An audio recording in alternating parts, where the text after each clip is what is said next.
இந்த காலத்திலயும் ஒருத்தன் அது மாதிரி கொடை செருப்போட குதிரையில போய்கிட்டு இருந்தான். எதிரில் நடந்து வந்தவன், ஐயா உங்க கொடையை எனக்கு கொடுங்களேன்னு கேட்டான். உடனே அவன் குதிரையிலிருந்து கீழே குதிச்சு அவனை சாட்டையால் அடிக்க ஆரம்பிச்சுட்டான். இன்னொருத்தர் அந்த வழியா வந்தவர் இதை பார்த்தார். ஏன்பா அவன் கேட்டான், உன்னால முடியலன்னா இல்லைன்னு சொல்லிட வேண்டியது தானே, அதுக்காக ஏன் இப்படி அவனை போட்டு அடிக்கிறேன்னு கேட்டார். உங்களுக்கு விவரம் புரியாது சார், காலம் ரொம்ப கெட்டு போச்சு. கேட்டதை கொடுத்தேன்னு வச்சுக்கோங்க, இந்த குதிரையே என்னோடது, அவன் திருடிக்கிட்டு போறான் அப்படின்னு என் பேர்ல புகார் கொடுக்க ஆரம்பிச்சிருவான் சார் அப்படின்னா. அது எப்படி அவ்வளவு உறுதியா சொல்றேன்னு கேட்டார் அவரு. ஏற்கனவே அது மாதிரி ஒருத்தன் பேர்ல புகார் கொடுத்துட்டு தான் இந்த குதிரையை நான் தள்ளிட்டு வந்துகிட்டு இருக்கிறேன் அப்படின்னா. ஒரு காட்டுல ஒரு நரி இருந்தது. ஒரு நாள் காலை நேரம் அது தன்னுடைய இருப்பிடத்திலிருந்து வெளியில வந்தது. கொஞ்ச தூரம் நடந்து வந்தது. அப்பதான் அது தன்னோட நிழலை கவனிச்சு பார்த்தது. பார்த்தா அது ரொம்ப நீளமா பெருசா இருக்குது. காலை நேரத்துல நிழல் அப்படித்தானே இருக்கும். ஆனா அந்த நரிக்கு அந்த விஷயம் தெரியல. தன்னுடைய நீண்ட பெரிய நிழலை பார்த்து ஆச்சரியப்பட்டது. ஆஹா, நாம இவ்வளவு பெருசாவா இருக்கிறோம் அப்படின்னா என்னுடைய காலை சாப்பாட்டுக்கு ஒரு யானை இல்லைன்னா ஒரு ஒட்டகம் கிடைச்சாதான் சரியா இருக்கும் போல இருக்கு அப்படின்னு முடிவு பண்ணிட்டுது. உடனே ஒரு யானை அல்லது ஒட்டகத்தை தேடி அலைஞ்சது, எங்க கிடைக்கும்னு. கிடைக்கவே இல்லை. மத்தியானம் 12 மணி ஆயிட்டுது. பசியோட அலையுது. இப்ப தன்னோட நிழலை பார்த்தது. அது மத்தியான நிழல் எப்படி இருக்கும், அது ரொம்பவும் குறுகி போய் தெரிஞ்சது. உடனே அந்த நரி என்ன நினைச்சுக்கிட்டு தான் தெரியுமா, காலை ஆகாரம் சாப்பிடாததுனால நம்ம உடம்பு இப்படி அழிச்சு போட்டுதே அப்படின்னு நினைச்சுக்கிட்டு தான். கொஞ்ச நேரம் கழிச்சு மறுபடியும் தன்னுடைய நிழலை பார்க்குது. அது இன்னமும் குறுகி போய் காலடியிலேயே வந்துட்டுது. அதுக்கு பயமா போயிடுது. ஐயோ, இன்னும் கொஞ்ச நேரத்துல நாம இறந்துருவோம் போல இருக்க, இப்ப என்ன செய்யறது? இந்த சமயத்துல ஒரு எறும்பு கிடைச்சா கூட போதும், அதை நம்ம காலை ஆகாரமா நினைச்சு சாப்பிட்டுள்ளாமே அப்படின்னு நினைச்சுதான். நம்முடைய நிழல் கூட நம்மள மாதிரியே தான் அடிக்கடி மாறிக்கிட்டே தான் இருக்குது. அது எப்பவும் ஒரே மாதிரி இருக்கிறது இல்ல. மனிதனுக்கு ஏற்படுகிற தன்முனைப்பு இருக்கு பாருங்க, ஈகோ, அது கூட ஒரு நிழல் மாதிரி தானா. அப்படி நினைக்க ஆரம்பிச்சுட்டா அதனால ஏதும் பிரச்சனை வராதான். தன்முனைப்பை நிழல் போலவே ஏற்றுக்கொள்ளுங்கள் அப்படிங்கிறது பெரியவங்க கருத்து. ஒரு காரியத்தை வெற்றிகரமா நல்ல விதமா செஞ்சு முடிக்கிறோம்னு வச்சுக்கோங்க, அந்த சமயத்துல ஒரு வித நுட்பமான தற்பெருமை நமக்குள்ள உண்டாகுது. இது இயற்கையானது, அதனால இது மேல பற்று வைக்கப்படாது. அப்படி வைக்க ஆரம்பிச்சுட்டா அந்த தற்பெருமை ஒரு நிரந்தர விருந்தாளியா நம்ம கிட்ட தங்கிக்கும். நம்ம நிழல் எப்படின்னு பாருங்க, நாம நடக்கும் பொழுது நம்ம பின்னாடியே வரும். தன்முனைப்பையும் அப்படியே நினைச்சுக்குங்க. நிழல் யாருக்கும் எந்த பிரச்சனையையும் உண்டாக்குறது இல்ல. ஆனா அந்த நிழலை கண்டே நாம பயப்பட ஆரம்பிச்சுட்டா நாம எதுலயும் வெற்றி காண முடியாது. நிழலோட சண்டை போடக்கூடாது. அது மாதிரி தன்முனைப்போடவும் நாம சண்டை போட வேண்டியதில்லை. இல்லாத ஒன்றோடு சண்டை போடுறது எப்படின்னா, அது இருட்டோட சண்டை போடுறது மாதிரி. நாம நிழல் கிடையாது, நம்ம கிட்ட இருக்கிற தன்முனைப்பு ஒரு நிழல். நம்ம நிழலையும் நமக்கு சமமா பாக்குறோம் பாருங்க, அங்கதான் சிக்கலே ஆரம்பம். இப்போ நாம நடந்து போய்கிட்டு இருக்கிறோம். நம்ம நிழல் தரையில விழுது. யாரோ ஒருத்தர் நம்ம நிழல் மேல காலை வச்சு நடந்து போறார். உடனே அவர்கிட்ட சண்டைக்கா போறோம், ஏண்டா என் நிழலை மிதிச்ச அப்படின்னு. நமக்கு தெரியும் அது நிழல் தாங்கிறது. அவர் உங்க மேல நடக்கல, உங்களுடைய நிழல் மேலதான் நடக்கிறார். அது மாதிரி உங்க தன்முனைப்பின் மேல யாராவது நடந்தா உங்களை அவமானப்படுத்துறதா நினைக்கிறீங்க. காரணம், நாமளும் நம்ம தன்முனைப்பும் ஒண்ணுங்கிற நினைப்பு தான் காரணம். மற்றபடி வேற ஒண்ணும் கிடையாது. நம்ம நிழல் மேல நடக்கிறவர் நம்மளை காயப்படுத்துறது இல்ல. தன்முனைப்பை வேண்டாத ஒன்னாவும் பார்க்க வேண்டியதில்லை. அது இயற்கை. நிழலை உங்க முன்னாடி வைக்க வேணாம், அது உங்க பின்னாடியே இருக்கட்டும். நிழலின் நிழலாகி விடாதீர்கள், நீங்கள் நீங்களாகவே இருங்கள். இதுதான் சான்றோர் சிந்தனை. ஒரு பேருந்துல ஒரே நெரிசல். ஒருத்தர் பக்கத்துல நின்றுகிட்டு இருந்தவர்கிட்ட ரொம்ப பணிவா விசாரிச்சார், ஏன் சார் நீங்க ஏதாவது பெரிய உத்தியோகத்துல இருக்கிறீங்களா அப்படின்னார். அப்படிலாம் ஒண்ணும் இல்லைங்கன்னார் அவரு. அப்படின்னா வேற ஏதாவது அரசியல்ல பெரிய பதவியில் இருக்கிறீங்களா அப்படின்னு கேட்டார். அதுவும் இல்லைங்கன்னார். சரி, பணமாவது அதிகமா வச்சிருக்கீங்களா அப்படின்னு கேட்டார். அப்படிலாம் ஒண்ணும் கிடையாது சார்னார் அவரு. அப்புறம் எதுக்குடா என் காலை மிதிச்சுக்கிட்டு இருக்கிற, எடுறா காலை அப்படின்னாராம் இவர். இன்றைக்கு பல பேர் உயில் எழுதி வைக்கிறாங்கல்ல. இந்த உயில்னா என்ன? அதாவது ஒரு நபர் தனக்கு பின்னாடி தன்னுடைய சொத்துக்கள் யாருக்கு போய் சேரணும்னு நினைக்கிறாரோ அந்த நினைப்பை சட்டப்படி உறுதிப்படுத்துறது தான் உயில். சரி, உயிலை யாரு எழுதலாம்? 18 வயசு பூர்த்தியான யாரும் உயில் மூலமா சொத்துக்களை விநியோகிக்கலாம். கண் பார்வை இல்லாதவங்க, காது கேளாதவங்க, வாய் பேச முடியாதவங்க, இவங்கெல்லாம் கூட உயில் எழுதி வைக்கலாம். புத்தி சுவாதீனம் இல்லாதவங்க கூட சில சமயம் புத்தி தெளிவா இருந்தா உயில் எழுதலாமா. குடிபோதையில் இருக்கிறவங்க, தாங்கள் என்ன செய்யறோங்கிறது தெளிவா அறிய முடியாதவங்க, நோய் நொடியில் இருக்கிறவங்க, இவங்கெல்லாம் உயில் எழுத முடியாது. ஒருத்தரை நிர்பந்தப்படுத்தி ஏமாத்தி அல்லது சுய நினைவில்லாத ஒருத்தர்கிட்ட எழுதி வாங்கி வைக்கிற உயில் செல்லாது. உயிலை இந்த முறையில தான் இந்த படி வியாதியை போக்க வேண்டியது எவ்வளவு முக்கியமோ அதை விட முக்கியம் பசியை போக்க வேண்டியது. ஒரு சமுதாயத்துல பசிப்புனியே இருக்கக்கூடாது. அதுதான் நல்ல சமுதாயம். பசியை போக்கணும்னா சாப்பாடு போடணும், பசியின்மையை போக்கணும்னா வைத்தியம் தான் பண்ணணும். இது சம்பந்தமா எவ்வளவோ ஆராய்ச்சிகள் நடக்குது, நிறைய மருந்து கண்டுபிடிச்சிருக்கிறாங்க. நம்ம உடம்புல பசியை தூண்டக்கூடிய பகுதி எது, இதை முதல்ல தெரிஞ்சுக்கணும் இல்லையா? நாம சாப்பிடுற ஆகாரம் செரிக்கிறதுக்கு எது காரணம் தெரியுமா? நம்ம மூளையோட பின்பகுதி தான் அதுக்கு காரணமா இருக்குதாம்.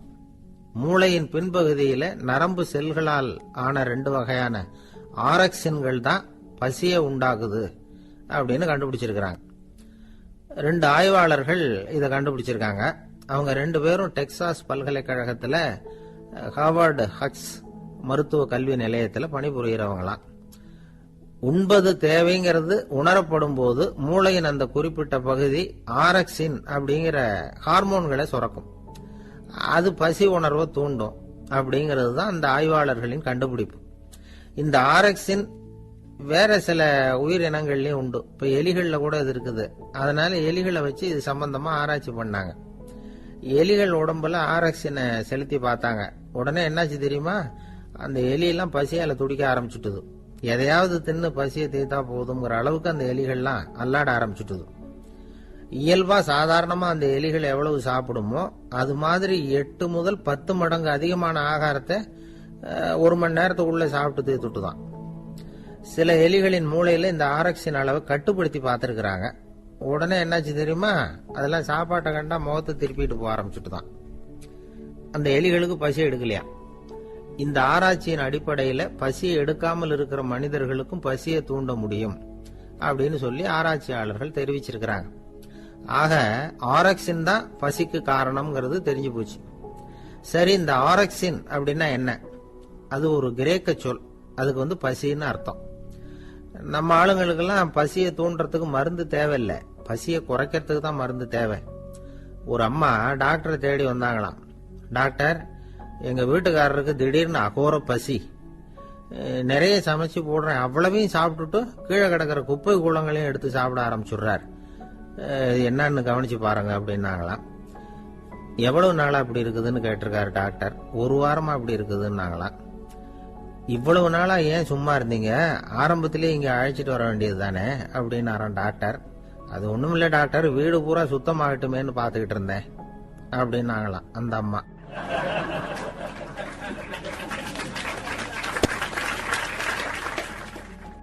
வாழும் போதே செத்து போகிறவர்கள் செத்த பிறக்கும் வாழ்ந்து கொண்டிருப்பார்கள். அது எப்படி வாழும் போதே செத்து போறது? இப்போ வரவேற்புறையிலேயே செத்து போறதை பத்தி தான் நமச்சிவாயம் பேசினார். ஆரம்பத்திலே இப்படி பேசுறாருன்னு எனக்கு பயமா இருந்தது. செத்து போறது, நாமெல்லாம் எப்ப செத்து போறது என்ன ஏதுங்கிறது மாதிரி அது இப்போ இப்படி இந்த ஞாபகத்தை படுத்துறாரு அப்படின்னு நினைச்சா. ஆனா அதுதான் அந்த சமாதி நிலைங்கிறது. அதுதான் வாழும்போதே செத்து போகிற நிலை. அது எப்படி வாழும்போதே செத்து போறதுன்னா என்ன அப்படின்னா, அதுக்கு சொல்றேன்னு, ஒருத்தன் ஒரு கிளி வளர்த்தான். ஆப்பிரிக்காவுக்கு போய் ஒரு கிளி பிடிச்சிட்டு வந்தான். ஒருத்தன் ஆப்பிரிக்காவுக்கு போனப்ப ஒரு கிளியை பிடிச்சிட்டு கூண்டுல வச்சு வளர்த்துக்கிட்டு இருக்கான். வேளைக்கு சாப்பாடு தண்ணி எல்லாம் போட்டுக்கிட்டு இருக்கான். அந்த கிளி கூண்டுக்குள்ள வளருது. கொஞ்ச நாள் கழிச்சு அந்த வளர்க்குறவன் மறுபடியும் ஆப்பிரிக்காவுக்கு போறான். அப்போ இவன் கேட்டான் அந்த கிளிகிட்ட, கிளியே, நீ பிறந்த ஊருக்கு நான் போறேன், உன் சொந்தக்காரங்களுக்கு ஏதாவது செய்தி இருந்தா சொல்லு, நான் சொல்லிவிட்டு வரேன் அப்படின்றான். அந்த உள்ள இருக்கிற கிளி, நீ தான் வேளைக்கு சாப்பாடு போடுற, ஏதோ கூண்டுக்குள்ள என் காலம் ஓடிக்கிட்டு இருக்கு, அது சொல்லிட்டு வா அப்படின்ட்டு. இவன் நேரா போனான், ஆப்பிரிக்காவுக்கு போனான், வேற காரியமா போனா, எல்லாத்தையும் முடிச்சுட்டு காட்டுல போய் ஒரு கிளி மரமா பார்த்து சொல்லிட்டு இருக்கிறான். பார்த்தா எல்லாம் ஒன்னும் கவனிக்கல. ஒரே ஒரு கிளி மட்டும் தனியா உட்காந்துருந்தது, ஜோடி இல்லாம. அதுகிட்ட போய் சொன்னான், உன் ஜோடி கிளியை அங்க கூண்டுக்குள்ள வச்சு வளர்த்துக்கிட்டு இருக்கிறேன், வேளைக்கு சாப்பாடு கொடுத்துக்கிட்டு இருக்கேன்றான். உடனே அந்த கிளி என்ன பண்ணிச்சு, பொல பொலன்னு அப்படியே கண்ணீர் விட்டுதான். கண்ணீர் விட்டு சுருண்டு கீழே விழுந்து செத்து போச்சு. ஐயோ, அனாவசியமா இதை சொல்லி இந்த உயிர் போயிட்டுதேன்னு சொல்லி அவன் வருத்தப்பட்டுக்கிட்டே வந்திருக்கிறான். இந்தியாவுக்கு வீட்டுக்கு இந்த கூண்டு கிளிகிட்ட போய் சொன்னானா, கிளியே இது மாதிரி உன் சொந்தக்கார கிளிகிட்ட, உன் ஜோடி கிளிகிட்ட சொன்னேன், இது மாதிரி இந்த கூண்டுக்குள்ள இருக்குன்னு. உடனே பொல பொலன்னு கண்ணீர் விட்டது, அப்படியே சுருண்டு விழுந்து செத்து போச்சு அப்படின்னு அதை சொல்லியிருக்கிறான். சொன்ன உடனே இது என்ன பண்ணுச்சு, இதுவும் கூண்டுக்குள்ளேயே பொல பொலன்னு கண்ணீர் விட்டு சுருண்டு விழுந்து செத்து போச்சு கூண்டுக்குள்ளேயே. அனாவசியமா 2 உயிர் போயிட்டுதேன்னு சொல்லி அப்புறம் கூண்டை திறந்து இனிமே இதை வச்சுக்கிட்டு என்ன பண்றது, எடுத்து தூக்கி எறிஞ்சான். தூக்கி எறிஞ்சா படப்படன்னு ரெக்கை அடிச்சுட்டு போய் உட்காந்துக்கிட்டது மரத்துல. அது சாவல. அங்க போய் உட்காந்துக்கிட்டு சொல்லிச்சான், இந்த கூண்டுக்குள்ளே இருந்து தப்பிக்கிறதுக்கு என்ன வழிங்கிறத உன் மூலமா என் ஜோடி கிளி செய்தி சொல்லி அனுப்பிச்சுது. அதுவும் அங்க சாவல. கூண்டுக்குள்ளே இருந்து தப்பிக்கிறதுக்கு இதுதான் வழி. என்ன வழின்னா, வாழும்போதே செத்து போக கற்றுக்கொள், நீ கூண்டுக்குள்ளிருந்து தப்பித்துக் கொள்ளலாம். அந்த கிளி வாழும்போதே செத்து போனது இந்த கூண்டுக்குள்ள, இப்போ செத்த பிறகும் வாழ்ந்து கொண்டிருக்கிறது. அந்த தலைகளிலிருந்து விடுபடுறது, நம்முடைய தலைகளிலிருந்து விடுபடுறதுக்கு அந்த வாழும் போதே செத்து போகிற கலையை கற்றுக்கொள்ளுங்கள். அதுதான் அவங்க சமாதி நிலைன்னு பெருசா சொல்றது. அப்படி அந்த நுணுக்கத்தை தான் நமக்கு ஆன்மீகம் நமக்கு சொல்லிக் கொடுக்குது. மனிதனுடைய வாழ்க்கையே களிப்பில் தொடங்கி மகிழ்வில் தொடர்ந்து ஆனந்தத்தில் முடிய வேண்டும் அப்படிமா. களிப்பு, மகிழ்வு, ஆனந்தம் அப்படிங்கிறது அந்த இது. களிப்புன்னு ஒண்ணு நம்ம எப்படின்னா, களிப்புன்னா என்னன்னா, இப்போ ஒரு காப்பியை கொடுக்குறாங்க, ஒரு காப்பி கொண்டாந்து வச்சாங்க, நான் சாப்பிட்ட அதே காப்பியை இன்னொருத்தரும் சாப்பிட முடியாது. இப்போ இங்கே ஒரு ஸ்வீட்டு கொண்டு வந்து வைக்கிறாங்கன்னு வைங்க, ஒரு ஜாங்கிரி வைக்கிறாங்க ஒரு தட்டில், நான் எடுத்து சாப்பிட்றேன், அது எனக்கு சந்தோஷத்தை கொடுக்குது, எனக்கு இனிப்பா இருக்கு. நான் சாப்பிட்ட அதே ஜாங்கிரியை இவர் டாக்டரும் சாப்பிட முடியாது. அவருக்கு வேற ஒரு ஜாங்கிரி வேணா கொடுக்கலாம், இதையே சாப்பிட முடியாது. இப்ப நான் போட்டிருக்கிற இந்த சட்டையை இதே நேரத்தில் இன்னொருத்தரும் போட்டுக்க முடியாது. இதுதான் களிப்புக்கு இலக்கணம். களிப்புங்கிறது என்னன்னா, எனக்கு மட்டுமே சந்தோஷத்தை கொடுக்கும், அது அடுத்தவங்களுக்கு சந்தோஷத்தை கொடுக்காது. மகிழ்வுங்கிறது எப்படின்னா, ஒரு பாட்டு அருமையா பாடிக்கிட்டு இருந்தாங்க முன்னாடி கச்சேரி, அது என் காதுல விழுந்ததுனால உங்க காதுல விழாம போயிட்டுதா? ஒருத்தர் காதுல விழறதுனால இன்னொருக்கு உபயோகப்படாம ஒரே நேரத்தில் அத்தனை பேருக்கும் சந்தோஷத்தை கொடுக்குது. இதுதான் மகிழ்வுங்கிறது. இது ரெண்டுக்குமே ஒரு எல்லை உண்டான். களிப்புங்கிறதுக்கும் மகிழ்வுங்கிறதுக்கும் எல்லை உண்டு. எப்படின்னா, ஒரு ஜாங்கிரி வச்சா எனக்கு இனிப்பா இருக்கு, இன்னொன்னு வைக்கிறீங்க சாப்பிட்றேன், இன்னொன்னு வைக்கிறீங்க சாப்பிட்றேன், இப்படி 115 ஜாங்கிரி வைக்கிறீங்க. 116வது ஜாங்கிரி வைக்கும் பொழுது வைக்கிறவனா அடிக்கலாமான்னு தோணும். அதாவது ஒரு வெறுப்பு வந்துருது பாருங்க, அதுதான் களிப்பினுடைய இலக்கணம். களிப்புங்கிறது ஒரு எல்லை தான், அதுக்கு மேல அது கோபமா மாறும், எரிச்சலா மாறும். மகிழ்வுங்கிறதும் அப்படிதான். இப்ப அந்த பாட்டு பாடினாரு, திருப்பி அதே பாட்டை பாடிக்கிட்டே இருக்காருன்னு வைங்க, முதல் தடவை நல்லா இருக்கு கை தட்டுவோம். திருப்பி பாடி 20-30 தடவை அதே பாடினாருன்னா மெதுவா தூக்கி கொண்டு போய் வெளியில விட்டுலாமான்னு தோணும். அதுக்கும் ஒரு எல்லை இருக்கு, மகிழ்வுக்கும் ஒரு எல்லை உண்டு. ஆனந்தம்ங்கிறது எப்படின்னா, ஆன்மா சம்பந்தப்பட்டது, அதுக்கு எல்லையே கிடையாதான். அது எப்படி ஆனந்தத்தை அடையிறது என்னன்னா, விவேகானந்தர் சொன்னதுதான், அடுத்தவங்களுக்கு உதவுங்கள். ஒருத்த என்னால நிம்மதியா இருக்க முடியல சார், எனக்கு என்ன காரணம்னு புரியல, நீங்க தான் வழி சொல்லணும்னு ஒரு ஆசிரமத்துக்கு போய் ஒரு இது மாதிரி சாமி மாதிரி ஒரு பெரியவர்கிட்ட போய் கேட்டிருக்கான்.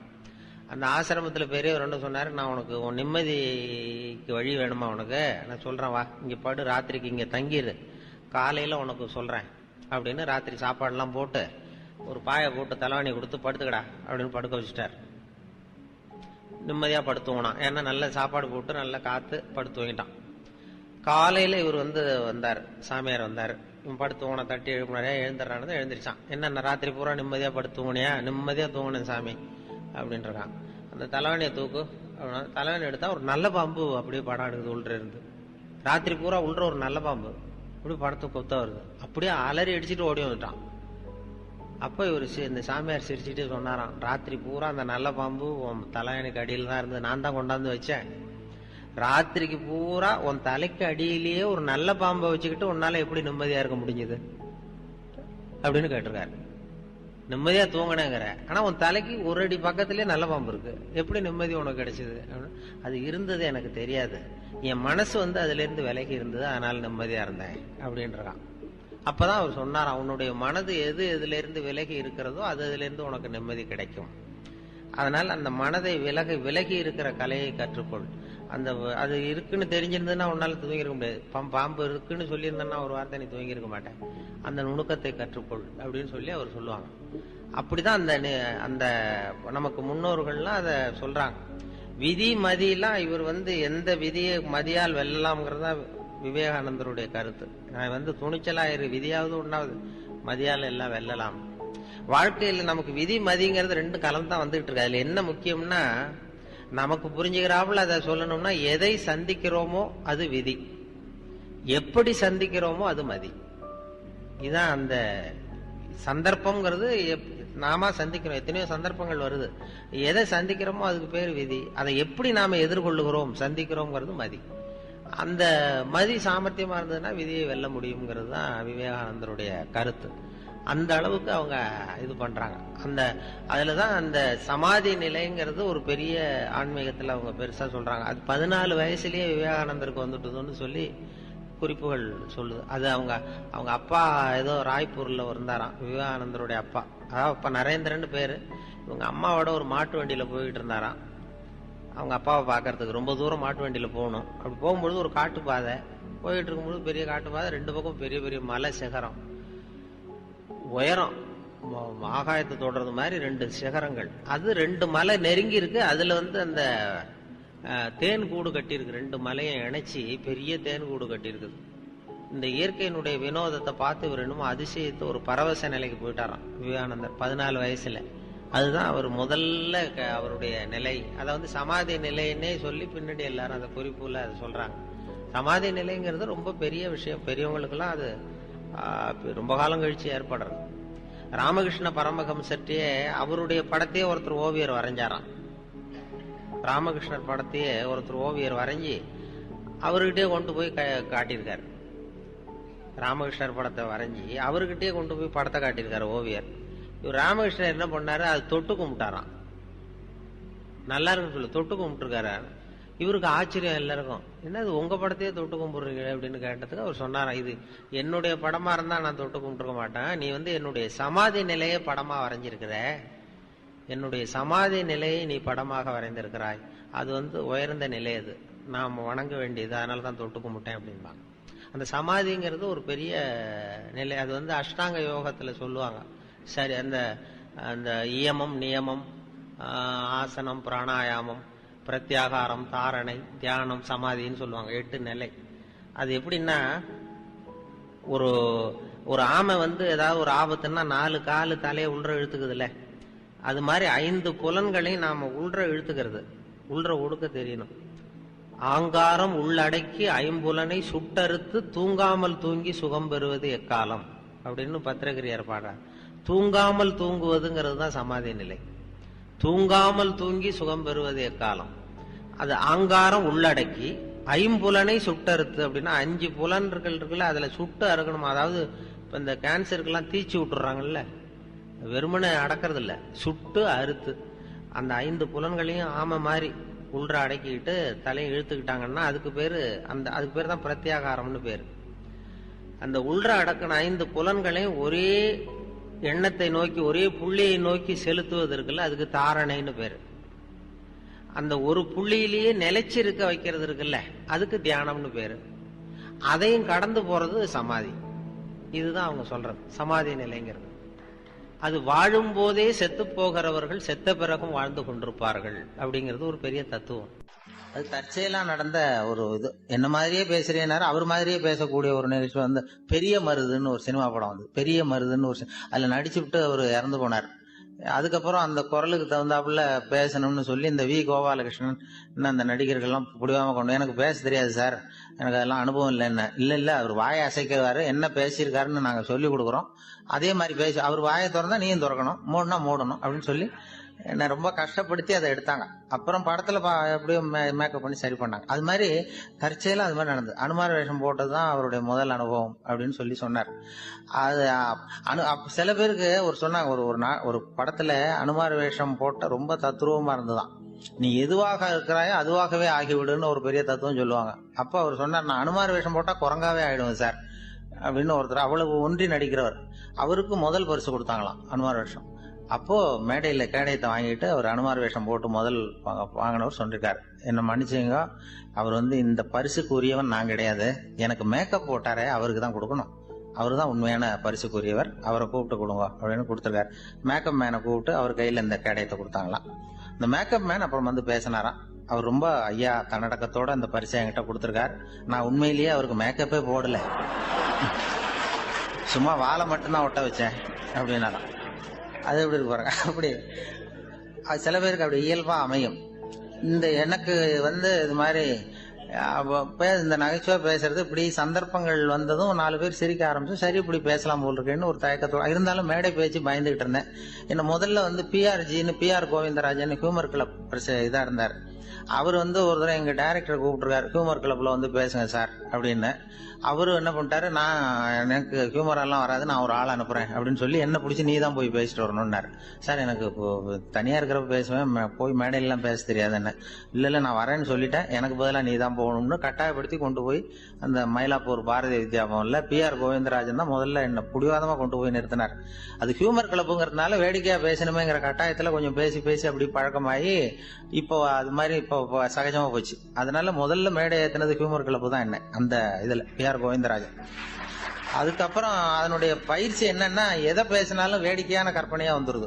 அதனுடைய விளைவு அதுல பயிற்சி பெற்றதுனால அதுல நான் என்ன சொன்னேன், முதல் அவருக்கு பிடிச்ச ஒரு நகைச்சுவை என்னன்னா, எங்க வாத்தியார் சொன்னதையெல்லாம் அங்க சொன்னேன். அப்போலாம் எனக்கு நகைச்சுவைங்கிறது தெரியாது. எங்க வாத்தியார் ஒருத்தர் கோயம்புத்தூர் விவசாய காலேஜில் ஸ்டாட்டிஸ்டிக்ஸ்னு ஒரு பாடம் நடக்கும், விவசாய புள்ளி வரும், அக்ரிகல்ச்சரல் ஸ்டாட்டிஸ். ரொம்ப அது கடுமையான பாடம், ரொம்ப போர் அடிக்கும், பசங்கள்லாம் யாரும் வரமாட்டாங்க, ஓடி போடுவோம். அதுக்காக அந்த வாத்தியார் என்ன பண்ணுவாரு, ஒவ்வொரு பாடம் முடியும் பொழுதும் ஒரு ஜோக்கு சொல்லுவார். ஒவ்வொரு பாடம் முடியும், ஏன்னா அந்த பாடத்தை ரொம்ப கஷ்டப்பட்டு நாங்க கேட்கிறோம், கடைசியில ஒரு ஜோக்கு சொல்லுவாருன்னு புடியாம உட்காந்துருப்போம். அப்படி சொன்ன சில ஜோக்கு ஞாபகம் இருந்தது, அதை தான் அந்த ஹியூமர் கிளப்ல சொன்னேன். அது அவங்களுக்கு புதுசா இருந்தது. அப்போ ரொம்ப காலத்துக்கு முன்னாடி வாத்தியார் அது என்ன இந்த ஒரு ஜோக்குன்னா, ஒருத்தர் ரொம்ப குண்டா ரொம்ப அளவுக்கு மீறி குண்டா போயிட்டான் இந்தியாவில். அவனுக்கு அவன் என்ன பண்றது, இப்படி எடையை குறைக்கணுமா என்ன பண்றதுன்னு சொல்லி ஒரு எடைக்கு போடுற மிஷின்ல ஏறி நின்று இப்ப எவ்வளவு வெயிட் இருக்கும்னு பார்ப்போம் அப்படின்னு போட்டானா. சீட்டு விழுந்துதான். அதுல எழுதி இருக்கும்ல, என்னன்னு பார்த்தா, ஒரு நேரத்தில் ஒருவர் மட்டுமே ஏறி நிற்கவும் அப்படின்னு போட்டிருந்தான். ஆகா, இது நம்ம ரொம்ப அதிகமா இருக்கிறோம், இது எப்படியாவது குறைச்சிடணும் அப்படின்னு சொல்லி அமெரிக்கா போயிருக்கான். அமெரிக்கா போன படத்துல அங்க ஒரு இடத்துல, இங்க உங்க எடை குறைய வேண்டுமா, இங்கே வாருங்கள் அப்படின்னு ஒரு விளம்பரம். இவன் நேரா போனான், இந்த குண்டான ஆசாமி. போனதும் அங்க ஒரு இடத்துல ஒரு பொண்ணு உட்காந்துருக்கு, கணக்கு எழுதிட்டு, என்னம்மா அப்படின்னு, நான் எடையை குறைக்கணும்னு வந்திருக்கேன் அப்படின்னு. அந்த பொண்ணு கேட்டிருக்கேன், உங்க ஆர்டினரி ட்ரீட்மெண்ட் வேணுமா, டீலக்ஸ் ட்ரீட்மெண்ட் வேணுமா அப்படின்னு. நமக்கு ஆர்டினரியே போறோங்க, நான் இந்தியாவில இருந்து வந்திருக்கேன் அப்படின்னா, ஒரு $50 கட்டு. $50 கட்டிச்சு, இந்த பக்கம் உள்ற அப்படின்னு சொல்லிச்சான். போனா உள்ற ஒரு பெரிய ஹால், மேஜ நாற்காலி எல்லாம் செதறி போய் கிடக்கு. இந்த மூலையில ஒரு சின்ன பொண்ணு, ஒரு அலங்கோலம் அறகுறையான ஆடையில அந்த அமெரிக்க பொண்ணு நிக்குது, ஒரு 18 வயசு பொண்ணு. இவன் என்ன பண்றான், அதை எப்படியாவது தொடணுங்கிற ஆசையில அப்படியே நெளிஞ்சு ஓடுறான். அது இவன் கையில படாம அப்படியே மேஜ நாற்காலி வழியா நெளிஞ்சு சுத்தி ஓடி வந்துட்டு இருக்கு. இப்படியே ஒரு 15 நிமிஷம் ஆச்சு. இவ்வளவுதான் ட்ரீட்மெண்ட்டே, இதுல ஒரு 10 நாள் வந்தா சரியா போடும் அப்படின்றான். இவனுக்கு யோசனை, இது ஆர்டினரியே எப்படி இருந்தா டீலக்ஸ் எப்படி இருக்கும், அதை உடனே பார்த்துடணும் அப்படின்னு சொல்லி, பட்டினி கிடந்தாலும் பரவாயில்ல, மிச்சம் இருக்கிறத பார்த்து, இதுக்காக ஒருத்தர் இன்னொருத்தர் அமெரிக்காவுக்கு வரப்போறோம் அப்படின்னு போய் அதே பொண்ணுகிட்ட போயிருக்கான். அம்மா, நான் டீலக்ஸ் ட்ரீட்மெண்ட்டும் உடனே எடுத்துக்கலாம்னு நினைக்கிறேன். அப்படியா, அப்படின்னா ஒரு $200 கட்டணுமே, கட்டிடுறான். நீ இந்த பக்கம் போகணும், இன்னொரு ரூமை காட்டிருக்கு. அங்க போனா அங்கேயும் இதே மாதிரி மேஜ நாற்காலி எல்லாம் செதறி கிடக்கு. அதே ஒரு மூலையில பார்த்தா ஆர்வமா அங்க யாராவது நிக்கிறாங்களான்னு. ஒரு 90 வயசுக்கு தன்மயமாகிறது, இது எல்லாம் தான் முக்கிய காரணம் அப்படின்னு அவர் சொல்றார். ஆக கூடி ஒட்டு மொத்தமா யோசனை பண்ணி பார்த்தா, பிற பொருள்கள் மீது பற்றுதல் காரணமா தான் நாம இன்ப துன்பம் அடையிறோம் அப்படிங்கறத புரிஞ்சுக்க முடியுது. மனுஷன் இன்ப துன்பம் அடையறதுக்கு 7வது காரணம் கூட ஒண்ணு உண்டு அப்படின்னு சொல்லிட்டே வந்தார் ஒருத்தர். அது என்ன அப்படின்னு கேட்டோம். அதுதான் சார் இந்த நீங்க சொல்லிட்டு வர்ற இன்று ஒரு தகவல்னார். எப்படி சொல்றீங்கன்னு கேட்டோம். இன்று ஒரு தகவல் கேட்க ஆரம்பிக்கிறப்போ மனசுல இன்பம், ஆரம்பிச்ச உடனே இது ஏற்கனவே கேட்ட சமாச்சாரமாச்சே அப்படின்னு நினைக்கிறப்போ துன்பம் அப்படின்னு அதுக்கு ஒரு விளக்கம் கொடுத்தாரு. அவருக்கு ரொம்ப ஆச்சரியமா இருந்தது. ஏன்னா எல்லாரும் வச்சிருக்கிற பைய இவன் பைய விட பெருசா இருந்தது. இவன் பை தான் இருக்கிறதுலயே கொஞ்சம் சின்னதா தெரிஞ்சது. இப்ப அவன் மறுபடியும் சாமியை வேண்டிக்கிட்டான், கடவுளே இப்ப உள்ள சூழ்நிலையை கவனிச்சா என்கிட்ட இருக்கிற பைய பரவாயில்லன்னு தோணுது, அதனால வேற பைய எதையும் மாத்த வேணாம், இதுவே பரவாயில்ல, இந்த பையோட திரும்பி வீட்டுக்கு போனா போதும்னு நினைக்கிறேன் அப்படின்னு ஏதோ நினைக்க ஆரம்பிச்சுட்டாங்க. எல்லாரும் கோயிலுக்கு போய் சேர்ந்தாங்க. கோயில்ல அந்த குரல் மறுபடியும் கேட்டுது. எல்லாரும் அவங்கவுங்க பைகளை சுகத்துல தொங்க விடுங்க, திடீர்னு விளக்குகள் அணையும், மணி அடிக்கப்படும், அதுதான் அடையாளம். அந்த சமயத்துல இருட்டுல உங்களுக்கு வேண்டிய பைய நீங்க மாத்தி எடுத்துக்கலாம், தேர்ந்தெடுத்துக்கலாம். வெளிச்சம் இருக்கிறப்பவே உங்களுக்கு பிடிச்ச பைக்கு பக்கமா பார்த்து நீங்க நின்னுக்கலாம் அப்படின்னு சொல்லி விவரம் சொல்லிச்சான் அந்த குரல். அப்படி சொன்னதுக்கு அப்புறம் திடீர்னு விளக்கு அணைஞ்சுது, மணி அடிச்சுது. கொஞ்ச நேரம் கழிச்சு மறுபடியும் விளக்குகள்லாம் எரிஞ்சுது. இப்போ பார்த்தா எல்லாரும் அவங்கவுங்க பையையே கெட்டியா பிடிச்சிட்டு நிக்கிறாங்க. இவனும் அப்படியே நிக்கிறான். இவன் மெதுவா பக்கத்துல நிக்கிறவங்க கிட்ட கேட்டானா, ஏன் நீங்க பைய கையிலேயே வச்சிருக்கிறீங்க, செவுத்துல மாட்டலையா அப்படின்னு கேட்டிருக்கான். இல்லப்பா, நீ ஏன் கையிலேயே வச்சிருக்கிறியோ அதே காரணத்துக்காக தான் நாங்களும் வச்சிருக்கிறோம். நம்ம கவலைகளை பத்தி நமக்கு ஓரளவுக்காவது தெரியும். ஆனா மத்தவங்க கவலைகள் நமக்கு பரிச்சயம் இல்லாதவை, பழக்கம் இல்லாதது. அதனால நமக்கு தெரிஞ்ச கவலைகளை சமாளிக்கிறது சுலபம். தெரியாததை சமாளிக்கணும்னா மறுபடியும் ஆரம்பத்தில இருந்து ஆரம்பிக்கணும். அதனால பழைய நண்பர்களோட வாழறது தான் மேல் அப்படின்னு நானும். அதுக்கப்புறம் அவன் தன்னோட பையே போதும்னு வீட்டுக்கு திரும்பி வந்துட்டானான். இது ஒரு பெரியவர் சொல்லி இருக்கிற கதை.